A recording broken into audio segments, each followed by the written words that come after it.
안녕하세요. 매일 새로운 사연을 전하는 읽어주는 사연 라디오입니다. 구독과 좋아요, 많은 공유 부탁드립니다. 오늘의 사연 시작하겠습니다. 안녕하세요. 저는 얼마 전에 세 번째 결혼 기념일을 맞이한 30대 직장인이에요. 신랑에게는 돌싱 누나가 하나 있어요. 시누이에게는 3살 된 아들과 예정일이 거의 다 된 뱃속에 아기가 있어요.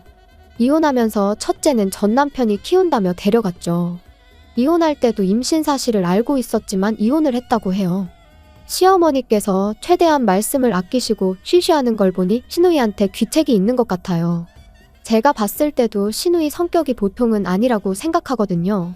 몇 달 전부터 갑자기 시어머니께서 저한테 이상할 만큼 태도가 상냥해지셨는데 아니나 다를까 역시 바라는 게 있었어요. 일주일 전쯤이었을 거예요. 저를 이름으로도 단 한 번도 불러주신 적이 없었는데 갑자기 저한테 아가야라고 부르시더라고요. 그러더니 어째서 결혼한 지도 시간이 꽤 지났던데 손주 소식이 없냐고 하시는 거예요. 근데 저희는 결혼 전부터 아기 낳는데 큰 뜻이 없었고 일단 돈부터 벌어보고 여유 생기면 갖자는 시기였거든요. 분명히 양가에도 뜻을 알렸고요. 근데 시어머니는 아이를 못 낳는 게 설사 제가 몸이 안 좋아서 그런 거여도 절 미워하지 않겠다는 거예요. 그래서 그게 뜬금없이 뭔 소리인가 했는데 요지는 시누이였어요. 시누이가 재혼해야 되는데 아이가 있으면 힘들다며 그렇다고 싱글맘으로 혼자 살게 둘 수는 없지 않냐는 거예요. 그러면서 저보고 괜히 애 낳느라 고생하지 말고 시누이 애를 받아서 키우라는 거였죠. 솔직히 걱정하긴 했어요. 시누이가 돈이 있는 것도 아니고 빵빵한 직장이 있는 것도 아니어서 누가 봐도 애 키울 형편은 안 됐거든요. 너무 열받아서 당장이라도 싫다고 소리 지르고 싶었지만 최대한 부드럽게 거절하려고 저는 힘들 것 같지만 그래도 신랑하고 상의해보겠다고 말씀드렸어요. 그러자 어머님은 신랑은 이미 알고 있으니 저만 선택하면 된다는 거예요. 근무 중에 전화하면 방해될까 싶어서 따로 연락은 안 해보고 퇴근 시간까지 기다렸어요. 그리고 어차피 정상인이라면 저랑 같은 생각이지 않을까 싶었거든요. 근데 집에 도착한 신랑이 제 눈치를 살피는 걸 보고 뭔가 나한테 캥기는 게 있다는 걸 직감할 수 있었어요. 그리고 충격적인 말을 이어나가더라고요. 자기는 시누이 애 키우고 싶다고요. 어차피 태어날 때부터 우리가 키우는 거니까 누가 얘기 안 하면 아이는 우리가 부모인 줄 알 거라고요. 그리고 그 사이에 우리한테 아이가 생기면 형제 맺게 해주면 되는 거 아니냐고 하는데 이 사람이 저랑 한참을 연애하고 결혼까지 한 그 사람이 맞는지 싶더라고요. 말로 설명할 수 없는 배신감에 서로 소리 지르고 싸우다가 결국 저는 친정에 와 있어요. 솔직히 제가 뭐 때문에 싸우고 친정까지 오게 되었는지 말씀드리면 부모님이 더 화내실 것 같아서 말씀은 못 드렸어요. 그래서 부모님은 부부끼리 다툴 수도 있지, 다퉜다고 이렇게 친정에 와버리면 어떡하냐며 저에게 더 뭐라고 하시는 거예요. 3일 정도 지났는데 시어머니한테 전화가 엄청 오더라고요. 평소에는 이름도 안 부르시고 좋은 말이라고는 한 번도 해주신 적 없던 분이 연애 때 남편보다도 저를 더 상냥하고 달콤하게 부르시더군요. 그 와중에 시누이는 분위기 파악 못하고 저보고 독한 년이라고 찔러도 피 한 방울 안 나올 거라고 하네요. 시누이가 뭐라고 하던지 크게 타격은 없어요. 그전부터 여차하면 집 좀 산다고 뻑이냐고 돈 좀 있다고 유세냐는 말을 입에 달고 살았어요. 그러다가 몇 달 전에는 저랑 거의 머리채 잡고 싸울 뻔했죠. 처음에는 웃으면서 넘기려고 했지만 결국 저도 맞받아치기 시작했어요. 우리 집 잘 살아서 열등감 느끼냐고, 시집가서 애 낳고 이혼하라고 내가 등 떠밀었냐고요. 내가 돈 많은 게 그렇게 불만이면 나 앞으로 시어머니에게 용돈 못 드린다는 얘기까지 나왔어요. 아무튼 저보고 옛날에 대들 때부터 알아봤다면서 저를 살살 긁더라고요. 저도 너무 화가 나서 시누이한테 공격적으로 쏘아붙였어요. 책임도 못지라 지워버리던가 하지 뱃속의 애는 무슨 잘못이냐고 하니 저보고 또 인정머리 없는 년이라고 하네요. 자기 새끼를 어떻게 함부로 지우냐면서 책임감 없는 년한테 자기 동생 장가가서 고생하는 거 보라고 하네요. 그래서 저도 책임감이 그렇게 강해서 남한테 애 떠맡기려고 하는 거냐고, 그게 본인 편하자고 애 치워버리는 거 아니냐며 그게 지우는 거보다 더 나쁘다고 했어요. 팩트로 두드려 맞은 시누이는 저한테 더 이상 별말은 못했어요. 남편은 저보고 잘해보자고 자기가 많이 노력하겠다고 하길래 설마 아기 얘기냐니까 아무 말 못하더라고요. 일단은 친정에는 얘기하지 말아달라고 하는데 솔직히 저런 사람인지 몰랐어요. 그저 순수하고 착해서 좋아했는데 지금 보니 착한 게 아니라 완전 똥멍청이네요. 말이야 지금부터 우리가 키워서 우리 아이라고 하면 된다지만 나중에 시누이가 갑자기 튀어나와서 내가 네 애미니까 이제부터 나 모셔라 하면 애는 무슨 죄냐고요. 그러게 입양 보내라니까 자기 아이를 어떻게 남의 손에 맡기냐는데 저는 다른 사람 애 대신 봐줄 생각은 전혀 없고 그게 시누이 애라면 목에 칼이 들어와도 그런 일은 없을 거예요. 결국 저는 친정 부모님께 말씀드렸습니다. 아빠는 시댁으로 찾아가면 누구 하나 피본다며 신랑 데리고 친정으로 오라고 하셨어요. 결국 저는 엄마 모시고 시댁으로 향했어요. 제가 도착하자 시누이는 왜 왔냐고 소리를 지르다가 제가 엄마 모셔온 걸 보고는 방으로 튀어들어가더라고요. 저희 어머니께서는 흥분하지 않고 조근조근 그게 얼마나 몰상식한 일인지에 대하여 말씀하셨어요. 하지만 시어머니는 어차피 나중에 아이가 질 거 아니냐며 생판남도 아니고 아이가 생기면 부부금술해도 좋고 열심히 살게 되는 동기부여도 되고 좋은 거 아니냐고 하시더라고요. 그러면서 피 한 방울 안 섞인 애 데려다 키우는 거보다 시누이애 키우는 게 그래도 더 정이 가지 않겠냐고 하시는데 이미 제 몸에 하자가 있어서 제가 임신 못하고 입양할 거라는 전제를 깔아두셨더라고요. 안 그래도 옆에서 시누이도 결혼한 지가 언제인데 아직까지 소식 없으면 임신 못하는 거 아니냐고 하더군요. 다른 사람들도 본인처럼 계획 없이 가랑이 벌리고 덜컥 아이가 질 거라고 생각했나 봐요. 저는 아이가 질 생각 없으니까 아이가 안 생기는 거고 나중에 혹시 내 몸에 정말 문제가 있어서 아이를 못 낳더라도 남편만 문제 없으면 어지간해서는 불임 클리닉에서 해결할 수 있으니까 남 걱정하지 말고 본인 앞가림이나 하라고 했어요. 옆에 계시던 저희 엄마도 언행이 어찌 그리 천박하고 엉망진창이냐며 애 딸린 게 문제가 아니고 입기 곱지 못해 재우는 힘들 것 같다고 하셨어요. 지금 와서 보니 언행이고 품행이고 뭐 하나 제대로 갖춰진 게 없는데 그런 엄마 밑에 태어날 아이도 불쌍하다며 혀를 차셨죠. 그 와중에 시어머니는 우리 부부한테 좋겠다 싶으니까 추천하는 건데 왜 그렇게 부정적으로만 보냐며 이해가 안 간다는 식으로 말씀하시더라고요. 어머님이야 본인 딸이고 가족이니까 당연히 자기 딸 좋은 쪽으로 생각이 되겠지만 제가 시누이랑 가족도 아니고 상황이 다르잖아요. 엄마가 시누이에게 자기 애면 책임지고 키울 생각을 해야지 아직 태어나지도 않은 아이를 치워버릴 생각만 하냐고. 키우다가 문제가 생기면 그때야 차라리 도와달라면 도와줄 수야 있겠지만 벌써부터 안 키울 생각으로 이러는 건 바람직하지 않다고 했어요. 그러자 시어머니께서 초롱초롱해진 눈으로 저희 어머니께 얼마나 도와줄 수 있냐고 물으시더라고요. 똥멍청이 신랑이 들어봐도 이건 아니다 싶었는지 장모님께 죄송하다는 말만 반복하며 시어머니 입을 막았습니다. 저희 엄마는 한 번 더 이런 몰상식한 일로 우리 딸 괴롭히면 그때는 본인 손으로 직접 이혼시킬 거니까 저희 남편한테도 중간에서 처신 똑바로 하라며 자리를 떠나셨어요. 집에 와서 신랑에게 얘기했어요. 우리 부모님이 너 이렇게 중간에서 역할도 못하고 나 힘들게 하라고 집 사주면서 너한테 시집 보낸 거 아니라고. 이제 시댁은 명절만 갈 거고 명절 때 제외하고는 용돈도 안 드릴 거니까 그렇게 알고 싫으면 이혼이라고요. 이미 이번 기회를 통해 결정적인 상황에 네가 나보다 가족 편든다는 걸 알았기 때문에 이혼할 이유는 충분하지만 부모님이 한 번 더 기회 줘보라고 해서 참고 사는 줄 알라고 했어요. 지금이라도 싫으면 얘기하라니까. 아니라며 앞으로 자기가 무조건 제 편에서 역할 제대로 하겠다며 믿어달라고 하는데 이 남자 믿고 살아도 될까요? 후기입니다. 얼마 전에 시누이가 출산했습니다. 지금 조리원에서 나와 시댁에서 쉬고 있는데 막상 시어머니도 오랜만에 애기 보려니까 힘이 들었는지 남편에게 조심스레 애 데려가라는 얘기를 했다고 하더군요. 하지만 남편은 단칼에 거절했다네요. 누나가 행복하게 살았으면 좋겠지만 누나 행복을 위해 자신의 삶을 희생하지는 않을 거라면서요. 시누이는 착한 자기 동생 어떻게 구워 삶은 거냐며 저희 집안 사람들 아주 독종이라며 잘 먹고 잘 살라고 악다구니 쓰더라고요. 그 얘기 듣고 남편한테 물어보니 저 몰래 저런 일들이 있었고요. 제 걱정과는 달리 이제는 정신 차린 듯해서 참 다행인 듯합니다. 제 편에 서서 응원해주시고 같이 욕해주신 모든 분들께 고맙다는 말씀드리고 싶어요. 이야기 들어주신 모든 분들께 감사 인사드리며 모두 행복하셨으면 좋겠어요. 앞으로는 이런 일로 여기에 사연 보낼 일이 없었으면 좋겠네요. 긴 이야기 들어주셔서 감사합니다. 오늘의 사연은 여기까지입니다. 구독과 좋아요, 알람 설정해주시면 앞으로 더 좋은 사연으로 찾아오겠습니다. 감사합니다. 감사합니다. 안녕하세요. 매일 새로운 사연을 전하는 읽어주는 사연 라디오입니다. 구독과 좋아요, 많은 공유 부탁드립니다. 오늘의 사연 시작하겠습니다. 안녕하세요. 얼마 전 저와 시누이 그리고 동서가 함께 해외여행을 다녀왔어요. 근데 다녀온 이후부터 갈등이 생겨서 조언 부탁드리려고 합니다. 저는 본가가 제주도이고 호주 유학 시절에 호주에서 회사 다니고 있던 남편을 만났고 예상치 못한 임신으로 결혼을 하게 되었어요.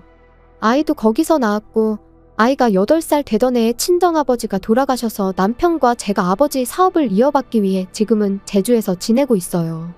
형제는 여동생이 하나 있는데 역시 제주에 살고 있어 왕래가 잦은 편이고 조카도 제 아이와 비슷한 또래라 잘 지내는 듯 하네요. 두 아이 모두 국제학교 진학을 목표로 공부하고 있고 같은 학교 다니고 있어서 형제처럼 친하고 집에서나 자기들끼리는 영어랑 한국어랑 섞어서 대화합니다. 시가는 경기도권에 있고 아랫동서랑 시누이 하나 있으며 아이도 한 명씩 있습니다. 저희 아이들보단 3-4살 정도 아래예요. 시누이와 동서는 가정주부이고 시부모님께서는 동서네가 모시고 살아요. 저번 방학 때 호주로 친정조카랑 우리 아이 데리고 여행을 다녀왔는데 시드니랑 브리즈번, 케언즈 돌고 왔어요. 브리즈번은 제가 유학한 곳이라 친구들도 있어서 미리 만나기로 약속이 잡혀 있었고요. 그런데 3-4달 전쯤에 시누이가 자기의 방학 때 제주집에 보내도 되냐고 해서 제가 호주에 여행 가야 한다고 다음에 오라고 했어요. 그랬더니 자기 아이도 같이 가면 안 되냐고 하는 거예요. 솔직히 남자애들 셋을 나 혼자 무슨 수로 케어하냐고 힘들 것 같다고 하니 본인도 그럼 같이 가겠다고 하는 거예요. 그래서 중간에 제가 지인들 만날 일정도 있고 코스도 이미 다 정해져 있다고 말해줬는데도 괜찮다고 하길래 그럼 저도 알았다고 했어요. 근데 시누이가 우리끼리 가면 동서가 또 서운하지 않겠냐며 같이 가자고 하더라고요.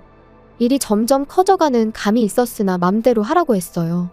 동서에게 시누이가 연락했는데 경제적인 이유로 거절하자 시누이가 동선의 비행기 값을 본인이 부담하고 숙박을 제가 하기로 했다며 다시 생각해보라고 하니 같이 가기로 했답니다. 상의 없이 자기 맘대로 뱉은 게 황당했지만 알겠다고 했어요. 시누이가 그러는 게 한두 번이 아니었거든요. 그렇게 세 가족이 갑자기 호주를 같이 가게 되었어요. 처음 시드니에 도착했을 때는 분위기가 좋았어요. 애들도 신났고 어른들도 좋아했고요. 근데 중간중간 저희 애라 친정조카가 영어로 대화를 하는데 동서가 표정이 안 좋더라고요. 저희 애랑 친정조카에게 다 같이 온 거니까 한국말 쓰라고 일러두긴 했는데 습관이 하루아침에 고쳐지지는 않잖아요. 그리고 같이 여행하다가 브리즈번에 도착했을 때 제가 지인들하고 약속이 있어서 시누이와 동서에게 친정조카랑 저희 애랑 데리고 다녀오겠다며 둘은 뭐하고 있을 거냐고 물어보았어요. 근데 시누이가 호주 가정집 가볼 기회가 흔치 않은데 혹시 같이 가면 안 되냐고 하는 거예요. 동서고금을 막론하고 약속 없이 찾아가는 건 예의가 아니잖아요. 그것도 처음 보는 사람이요. 내가 된다 안 된다 할 문제도 아니고 지인에게 물어봐야 하지만 당일에 갑자기 물어보면 안 된다고 할지도 모른다며 적당히 밀어내려고 했는데 시누이가 그럼 빨리 전화해서 물어보라며 재촉하는 거예요. 지인에게 신뢰를 무릅쓰고 전화해서 물어봤는데 멀리서 왔는데 당연히 괜찮다며 흔쾌히 받아주더라고요.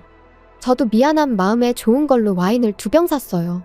시누이랑 동서는 빈손으로 따라오는데 제가 뭐라고 하기도 좀 그렇더라고요. 너무 반가웠고 처음 보는 사람들까지 환대해 주어서 너무 미안했고 제가 고맙다고 인사를 했지만 시누이랑 동서는 아무 말 없이 멀뚱멀뚱 서 있더라고요. 땡큐 정도는 할 수 있는 거 아닌가요? 친구가 준비한 음식과 와인을 다 먹고 좀 더 얘기하고 싶었지만 아이들도 아이들이고 동서랑 시누이가 불편한 티를 너무 내서 아쉬운 마음을 뒤로하고 일어났습니다. 그런데 그때부터 시누이랑 동서가 기분이 안 좋은지 뭘 물어봐도 단답식이고 애들이 식당에서 영어로 주문하는데 동서랑 시누이랑 애들 발음 가지고 키득거리면서 비아냥거리더라고요. 기분이 상당히 불쾌했지만 남은 일정에 영향을 끼치고 싶지 않아서 그냥 참았어요. 그런 상태로 케언즈까지 돌고 마지막 날 애들 일찍 재워놓고 호텔 아래에 있는 식당에서 저희끼리 한잔하러 갔어요. 처음엔 동서가 시누이랑 형님 덕에 이런 데 왔다고 고맙다고 하길래 그래도 역시 같이 오길 잘했구나 생각했는데 동서가 술이 조금 들어가기 시작하니까 대뜸 저한테 묻더라고요. 신우이랑 자기랑 여기 왜 데리고 왔냐며 박탈감 느끼게 해주려고 데려왔냐는 거예요. 그러면서 제 친구 외국인인 거 왜 말을 안 해줬냐며 애들이 영어하면 같이 한국말 하라고 해야지 왜 냅두냐며 자기들 무시하냐고 하더라고요. 그 뒤에는 횡설수설해서 뭐라고 했는지 잘 기억이 안 나고요. 신우이도 그래요. 언니 외국인인 거 말했으면 안 갔다는 거예요. 당연히 한국인 친구인 줄 알아서 따라간 건데 작은 언니랑 자기랑 얼마나 민망한 줄 알았냐면서요. 언니네랑 친구랑 조카는 같이 얘기하고 웃고 떠드는데 자기 애들이랑 자기들은 뻘쭘하고 좀 민망했다고 하네요. 아니 제가 가만히 있는 저 두 식구를 데리고 온 건가요? 자기들이 따라와 놓고는 정말 어처구니가 없더라고요. 아가씨가 따라온 거고 동서까지 부른 것도 아가씨 아니냐고, 그리고 내가 친구한테 전화해서 니네들 같이 가도 되냐고 물어볼 때 영어로 물어보지 않았냐, 근데 왜 니들 맘대로 한국인이라고 생각했냐고. 그런 친구 집에 빈손으로 입만 가지고 갔는데 내 친구가 니네 얼마나 잘 해줬냐고, 그리고 애들이 영어하는 게 왜 동서를 무시하는 거냐고, 걔네들 원래 집에서도 영어로 얘기한다고, 정말 너무들 한다고 했어요.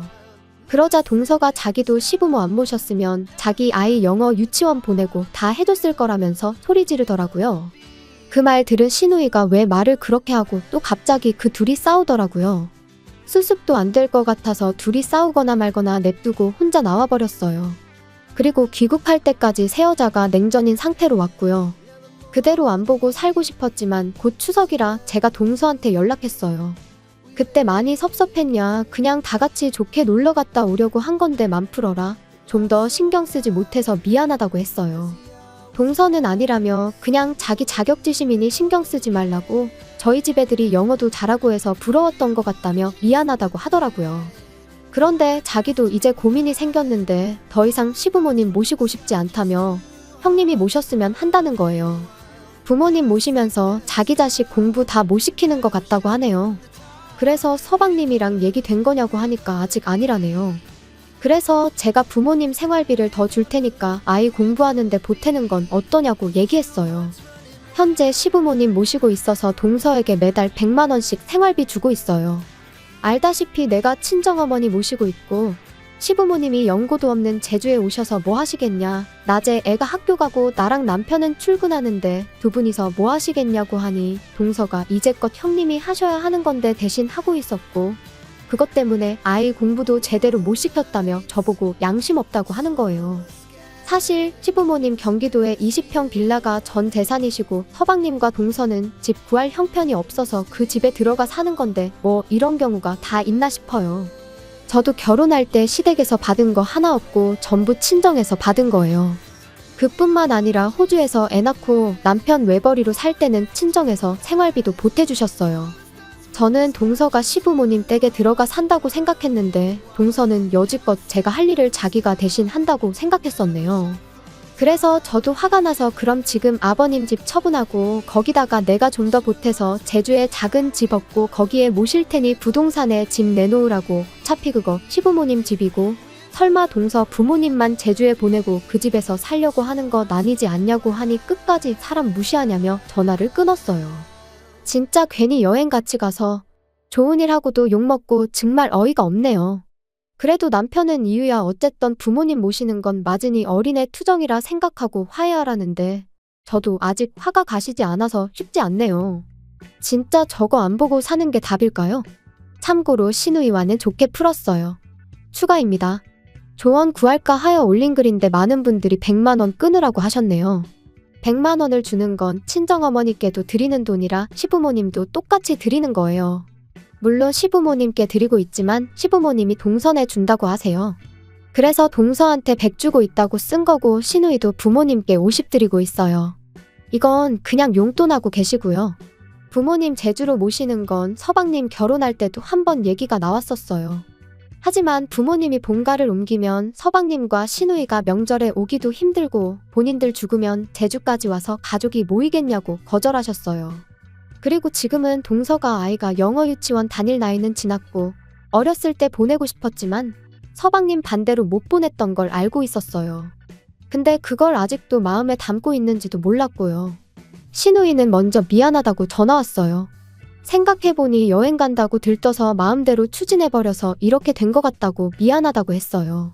숙박비 더 들어간 것도 입금했더라고요. 후기는 아니지만 남편이 동서가 끝까지 마음 풀려고 하지 않으면 이번 추석 때 올라가서 부모님 계신 데서 이 문제 얘기하자고 하네요.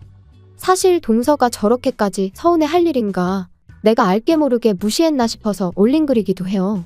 좋게 끝내보려고 했는데 잘 안 된 것 같아서 찝찝하네요. 그래도 내일처럼 분개해주시고 좋은 조언들 댓글로 달아주셔서 감사합니다. 긴 이야기 들어주셔서 감사합니다. 오늘의 사연은 여기까지입니다. 구독과 좋아요, 알람 설정해주시면 앞으로 더 좋은 사연으로 찾아오겠습니다. 감사합니다. 감사합니다. 안녕하세요. 매일 새로운 사연을 전하는 읽어주는 사연 라디오입니다. 구독과 좋아요, 많은 공유 부탁드립니다. 오늘의 사연 시작하겠습니다. 결혼 준비 시작한 지 얼마 되지도 않았는데 아무리 봐도 내 남편으로 사는 것보다는 엄마 품의 효자아들로 평생을 사는 게 훨씬 더 나아 보여서 예비시댁에 귀한 아들 반품해주고 돌아왔어요. 저런 사람이 내 시어머니가 된다는 생각만 하면 소름이 다 돋을 정도였는데 중간 역할은커녕 엄마 말에 거역 못하고 엄마 말만 철썩 믿고 따르는 남자친구 보니 결정을 내리는 게 어렵지는 않았습니다. 몇 년을 연애했고 눈에 콩깍지가 끼어있다 해도 제가 스스로 제 발을 10월드 구렁텅이에 빠뜨릴 정도로 무지렁이는 아니었거든요. 어설프게 조율하는 것보단 빠른 파혼이 맞다 싶어 이렇게 큰 결단을 내렸습니다. 저희가 상견례할 당시만 해도 아무런 문제가 없었어요. 오히려 예비 시어머니가 먼저 허례허식은 생략하자고 예물 예당 같은 거 하지 말고 애들한테 한 푼이라도 보탬되는 걸 해주자고 먼저 제안을 했었거든요. 저희 집에서도 당연히 찬성을 했고 결혼도 반반 결혼 생각하고 있으니 얼마를 도와주시던 간에 똑같이 맞추겠다고 제안을 하셨는데 예비 시어머니가 먼저 집은 원래 남자가 해오는 거 아니겠냐며 그냥 혼수만 준비해오면 된다고 나왔습니다. 옛날이야 그랬지만 요즘 누가 남자가 집 해오고 여자가 혼수해가고 하면서 결혼을 하냐고. 부담 가지실 필요 없으니 반반 결혼하자고 한 번 더 물으셨는데 예비 시어머니는 절대 그렇게 할 수 없다고 단호하게 거절을 했었습니다.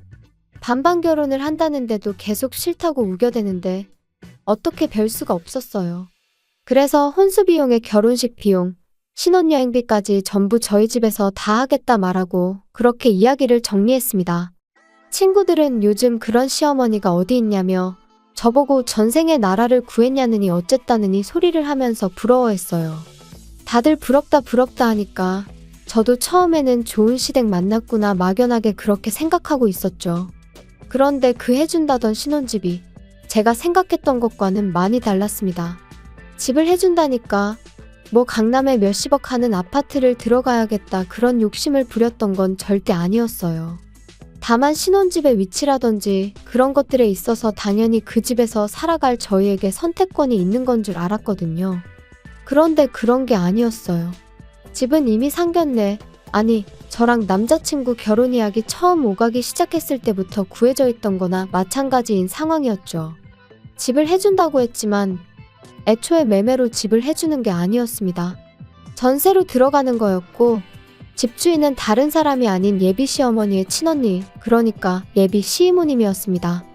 남자친구네 이모가 누군가에게 전세를 주고 있던 집이었는데 그쪽 지역이 재개발 호재가 생기면서 전세 가격이 많이 올랐다고 하더라고요. 그런데 그 집에 먼저 살고 계시던 분이 오를 만큼 오른 전세금을 감당하지 못해 재계약을 못하고 나가게 되었는데 예비 시이모라는 그분이 욕심을 부렸는지 그 사람이 나간 뒤로 계속 빈집으로 놀리고 있었다고 하더라고요. 그런데 마침 저희 결혼 이야기가 오가기 시작했던 거고 예비 시어머니가 그 집에 전세를 얻어 저희 신혼집을 해주겠다는 소리였던 거예요. 애초에 반반 결혼이 성립이 안 되었던 건 전세금을 예비 시어머니가 해주는 거긴 하지만 결과적으로는 돌려받아갈 돈이니 저희한테 땡전 한 푼 안 도와주는 거나 마찬가지였던 거죠. 그래도 집을 싸게 얻는 게 어디냐 하고 집 구경을 갔는데 집의 상태가 아주 처참했습니다. 집이 좋아서 살기 좋은 동네라서 집값이 오른 게 아니고 그냥 동네가 싸그리 환골탈퇴한다는 재개발 호재 때문에 집값이 올랐던 그저 썩어빠진 오래된 아파트였었어요. 제 생각엔 재개발까지 본인들은 살기 싫고 당장 재개발은 소식만 있을 뿐 언제인지 감도 못 잡겠고, 그런데 집을 빈집으로 놀리자니 아까운 와중에 때마침 저희가 결혼한다고 하니 그 집에 세를 얻어준 걸로밖에 받아들여지지가 않았습니다. 크기도 끼케야 14평 정도 돼 보이고 얼마나 오래된 아파트인지 엘리베이터도 없는 그런 아파트였어요. 단 한 가지 마음에 들었던 건 회사 출퇴근하는 버스가 집 앞으로 다닌다는 사실이었죠. 출근하는 것만큼은 편하겠더라고요. 그래도 당장 큰돈 아끼는 게 어디냐. 집에 들어가는 돈 신경 안 쓰고 살아도 되게 된 만큼 열심히 모아서 좋은 집으로 이사 나가자, 그런 생각이었죠. 저희 부모님이 저희 신혼집이라고 사진 찍어 놓은 거 몇 개 보여드렸더니 완전 사기당한 기분이라고 하시더라고요. 반반하자는데 한사코 거절했던 게 저런 꿍꿍이가 있었던 거였냐고요. 그때만 해도 저는 저희 부모님을 설득했어요. 좋은 점만 보자고요. 집도 오래되고 평수도 작으니까 혼수도 대충 가성비 제품으로 채워놓고 이사갈 때 새로 구하면 되는 거 아니겠냐고요. 어쨌든 덕분에 한동안 내야 할 대출이자 아꼈다고 치면 반반 결혼하는 거나 마찬가지 아니겠냐고 그렇게 부모님을 설득했어요.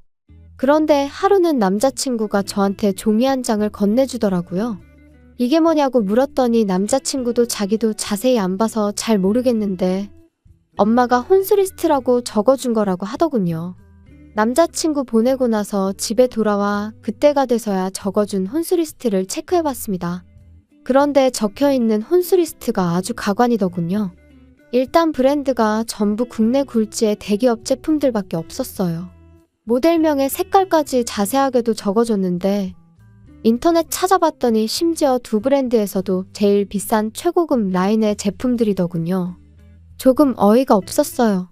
집은 언제부터 관리를 안 했던 건지 벽지도 다 누렇게 떠있고 바닥 장판도 여기저기 찢어진 곳 투성이에 심지어 요즘은 보기도 힘들다는 그 전통 한지 모양 장판이었거든요.